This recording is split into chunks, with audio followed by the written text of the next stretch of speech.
talk a lot while I'm doing this because I tend to make a bigger mess when I'm talking. I don't know why.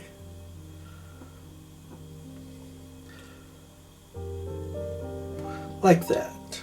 Although I wasn't talking at that time, was I? Let me move these away because I overfilled that one.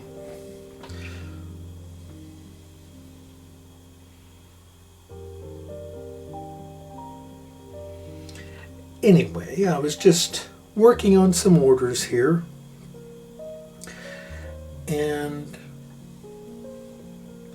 thought I would bring you all along for a little bit. I haven't had the opportunity to do videos as often as I like to do, and so I thought I would just chat with you. I just turned on the camera.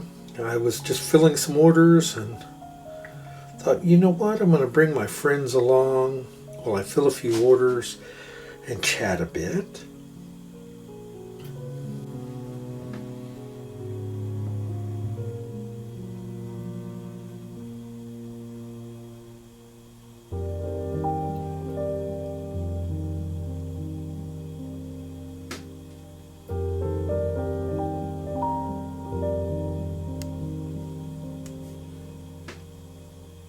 All right. So are you all having a great day, I hope?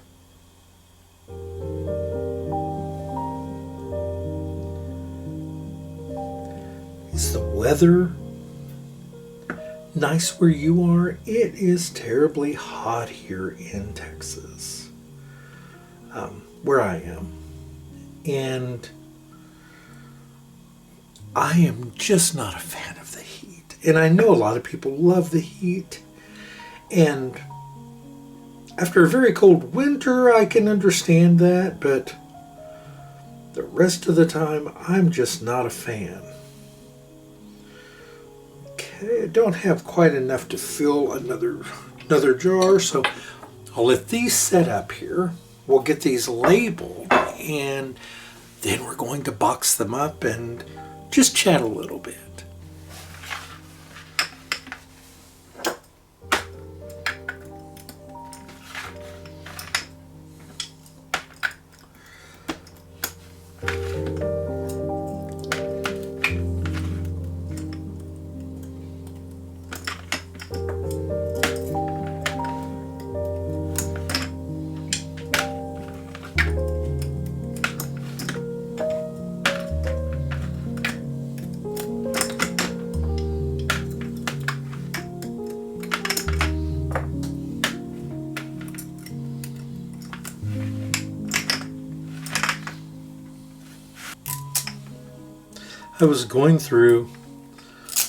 I was cleaning out a closet, and I was going through some boxes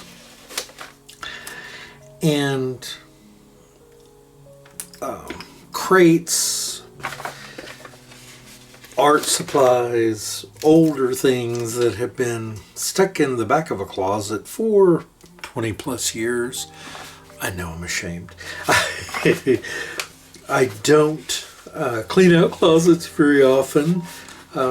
When you live alone, there's not as much need for closet space and that sort of thing. So I just tend to just stuff them full of things because it's not like anybody needs them for clothing other than me. And I have my own bedroom closet, which actually probably has more Christmas supplies in it than it does clothing. That being said, so I'm going through some boxes, cleaning things out of the closet in a guest room. And one of the things that I found was my mother's old art supplies. There were paints and brushes and thread and yarn and just all sorts of things like that. She did all sorts of little crafty things at different points in my life growing up.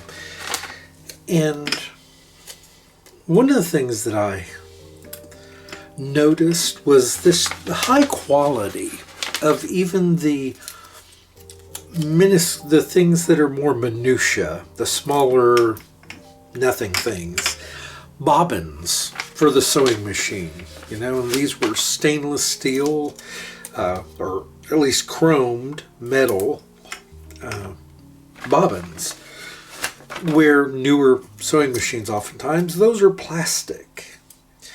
And just several things that I saw that just made me remember a time when everything was made so much better. So much better? Things were made just a higher quality than I think that they are now. Okay, so I've got my little lanolin starred up here. This is a constant, this has become a big part of my business, and one of the things that I'm having to do is actually change the fencing on my property, because I've taken in some, I have a couple of sheep, now I have several more. They're in the back of my property, and I need to do a video on that. I haven't done a video on the sheep, and I will talk more and more about this in the days and weeks ahead. Changes here to the farm, things that I'm doing, but I wanted to bring you along I just wanted to chat with you all for a few minutes, and so I thought I'd bring you along for this. Now let's get these packaged up, though. Okay, so I've got my supplies ready here, and this particular customer ordered 4 jars of pure lanolin. So let me show you how I package these, if you're interested. I generally take a couple sheets of tissue paper per jar.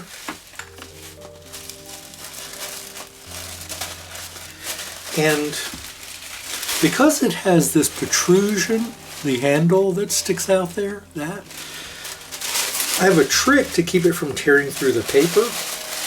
I wad up the tissue on one end, and that's where I start it. Then I roll it, bring it around, like that.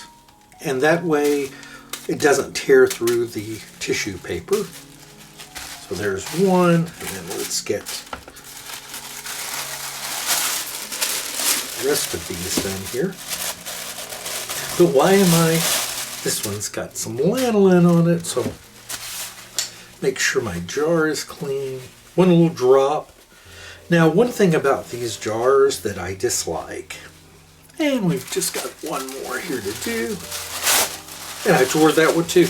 I normally don't work this way, but because I was trying to film it, I've kind of got everything jammed here into one area, which that's not how I normally work.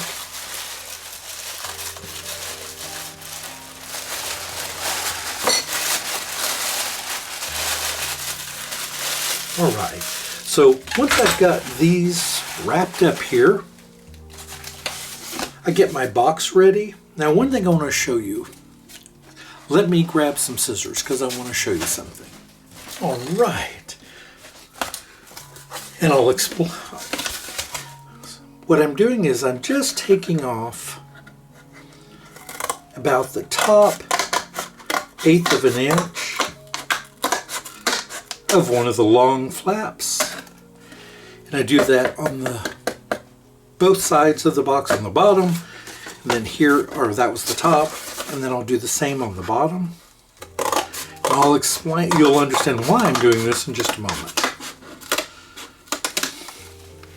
Well, I can tell you, it's basically to reduce the size of the box when it's closed ever so much, and I'll show you why in just a moment. Oop.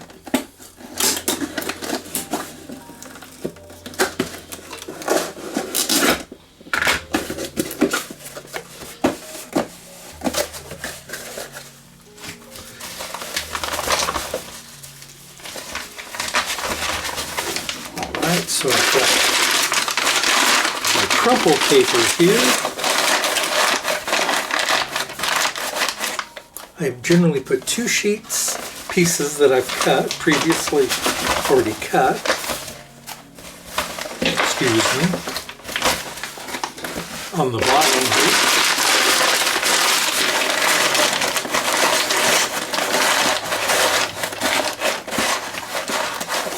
So, and you're going to think, wow, will this really protect? Well, let me show you. So I'm putting all 4 jars in here.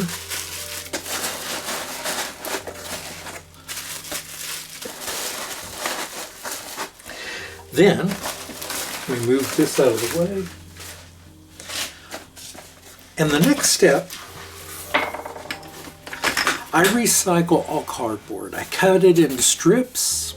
This was a cardboard box, I think probably from Amazon or someplace.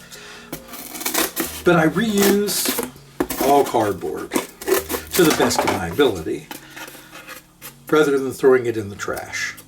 So the first thing we're going to do is I put dividers in to protect the jars from each other. That's the first thing. Then I'm going to put one in each of these spaces here.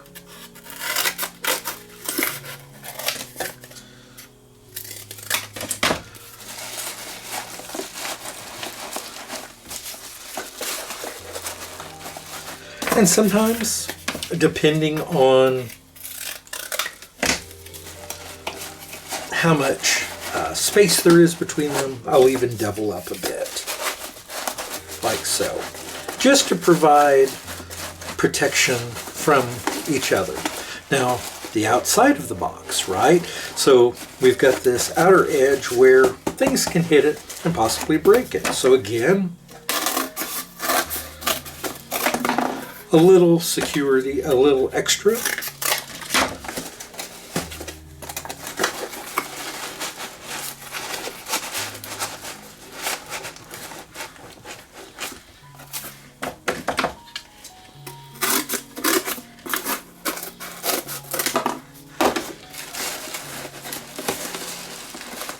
And here on the other side, I'm doing exactly the same thing.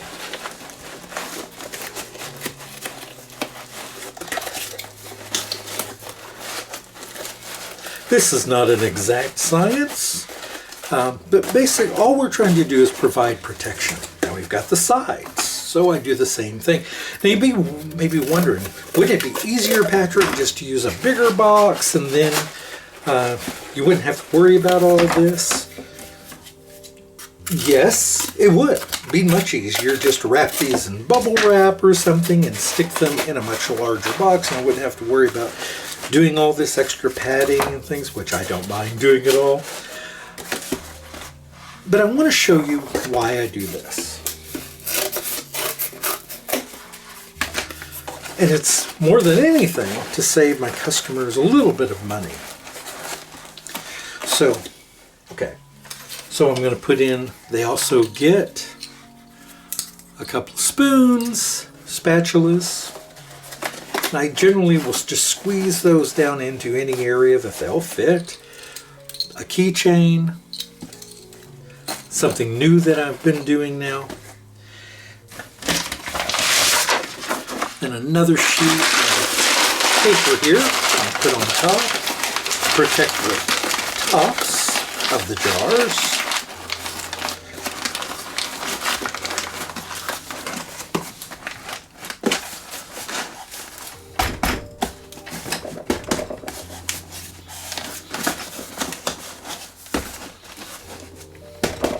But why am I doing this to begin with? What's the purpose of the way I'm packaging this? It's so that this box will go in this flat rate envelope. And I ship dozens of these packaged this way every day. Well, most days.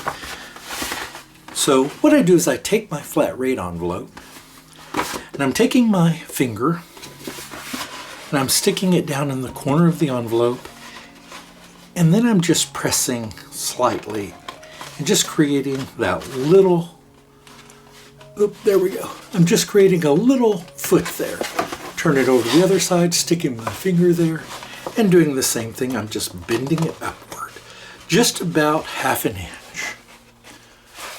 Can you see that? So we've just created feet on the bottom.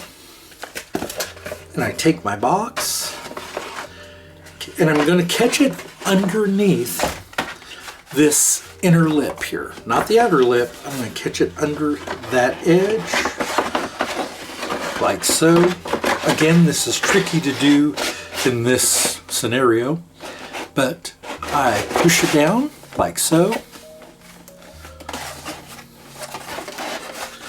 And then pull upward on the paper carefully as not to tear it, but I'm actually going to turn the box upside down. I have this laser printing on here, and I don't want this to get damaged. I want the customer to be able to see it clearly, so I'm going to turn it upside down, like so. Then I take my thumb and just very slowly press down on that, just so that this comes inward, but just a little bit. And again, I'm pulling it upward. Be careful, it is just paper. And then do you see what I'm doing? I'm just creating dog ears on the side,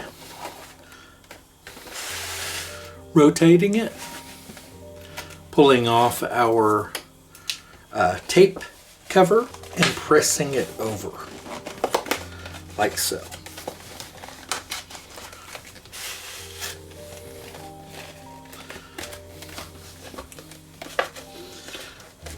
While here, I'm going to get a piece of tape about that width and just press it down here. All right. I fold those downward to create a point, rotate it over and do the same thing here, just to create kind of a point. Turn it over this way. Make sure everything is done here.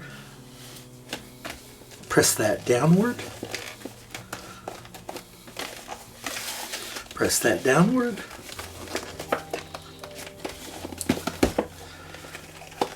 Downward.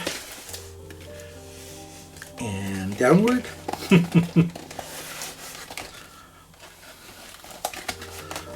Turn it up on its end.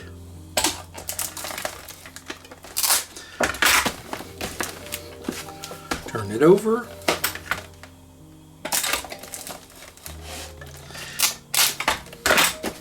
Now earlier you saw me cut off the little bits of the boxes. That's because if I didn't cut off those little bits, I wouldn't be able to close the box as close, and it wouldn't fit in here as well.